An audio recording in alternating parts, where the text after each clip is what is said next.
दोस्तों, अगर आप लोग ऐतिहासिक किताबों को खोलोगे तो पता चलेगा कि भारत देश को इतिहास में हमेशा से ही सोने की चिड़िया कहकर पुकारा गया है। वजह साफ थी, क्योंकि वो अमीरी जो माल और दौलत भारत के अंदर मौजूद थी वो शायद दुनिया में कहीं भी नहीं थी। यहाँ के किंग, राजा, महाराजा, बादशाह, सरदार, जागीरदार, ये सब लोग सिर्फ पहनने में ही सोना चांदी इस्तेमाल किया करते थे, बल्कि इनके खाने के बर्तन तक सोने चांदी के हुआ करते थे। और जो भारत के बाजार हुआ करते थे वो भी मालो दौलत से भरे हुए थे। भारत में हर दौर में कोई ना कोई ऐसी चीज मौजूद थी जिसकी पूरी दुनिया में चर्चा होती थी। वजह यह थी कि पूरी दुनिया में ऐसी कीमती चीजों की कमी थी और भारत में ये हर चीज मौजूद थी।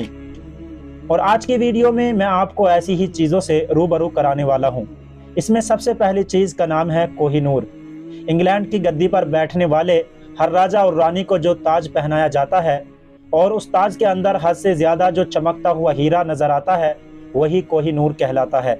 इस हीरे के तार सीधे तौर से भारत से जुड़े हैं। यह हीरा अपनी कीमत को और बहुत सारी वजहों से पूरी दुनिया में मशहूर रहा और यह भारत के खजाने की सबसे कीमती चीज हुआ करता था। और ये एक बादशाह से दूसरे बादशाह तक होता हुआ आखिर में जब अंग्रेजों ने लाहौर के ऊपर हमला किया था तो उन्होंने महाराजा दिलीप सिंह से ये कोहिनूर छीन लिया था और तब से लेकर आज तक ये हीरा उन्हीं के पास है। इंग्लैंड पहुंचने के बाद इस हीरे ने सबसे पहले क्वीन विक्टोरिया के ताज की रौनक बढ़ाई थी। इसके बाद ये क्वीन एलिजाबेथ के ताज में भी रहा, जिनके डेथ की खबर हम तक कुछ महीने पहले ही पहुंची थी। फिलहाल अभी कुछ दिन पहले उनके बेटे यानी चार्ल्स को इंग्लैंड का नया राजा बनाया गया तो उनके सर पर भी वही ताज पहनाया गया है और आज के दौर में भी इसकी कीमत 10 से 15 मिलियन डॉलर्स के करीब बताई जाती है। अगला नंबर है the ring of Tipu Sultan, यानी टीपू सुल्तान की अंगूठी। हाँ दोस्तों, छोटा कद और तलवारबाजी में माहिर टीपू सुल्तान का नाम आज भी इतिहास की किताबों में अमर माना जाता है।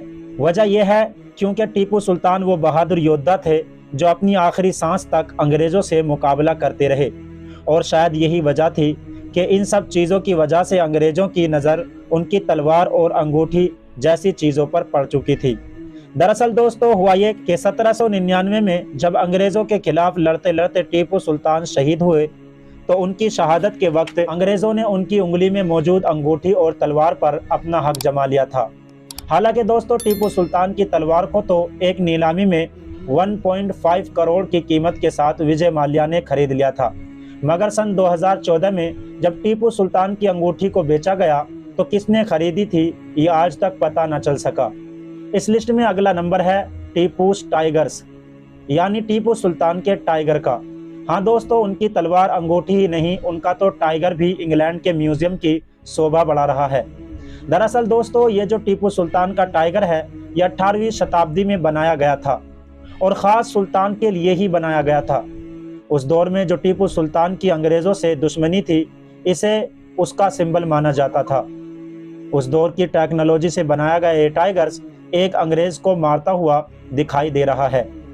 अंग्रेज़ों ने टीपू सुल्तान के बाद जब उनके इलाके पर कब्जा कर लिया था तो उन्होंने बहुत सी चीज़ों के साथ साथ इस एडवांस टाइगर को भी इंग्लैंड भिजवा दिया था। इस लिस्ट में अगला नंबर है तख्त ताऊस का। ये एक ऐसा तख्त था जिसको मुगलों के मशहूर बादशाह शाहजहां ने ताजपोशी के लिए बनवाया था। हीरे जवाहरात सोने चांदी से भरपूर इस तख्त को बादशाह ने आगरा के महल में रखवाया था। उस वक्त ये तख्त मुगलों की शान माना जाता था। जब मुगल कमज़ोर हुए तो ईरान के बादशाह नादिर शाह ने भारत पर हमला करके इस तख्त को अपने साथ ले गया। दोस्तों फिलहाल आज की वीडियो को हम यहीं पर ख़त्म करते हैं। उम्मीद करता हूं कि आज की ये वीडियो आपको बहुत पसंद आई होगी। पसंद आने पर वीडियो को लाइक करें, चैनल को ज़रूर सब्सक्राइब करें।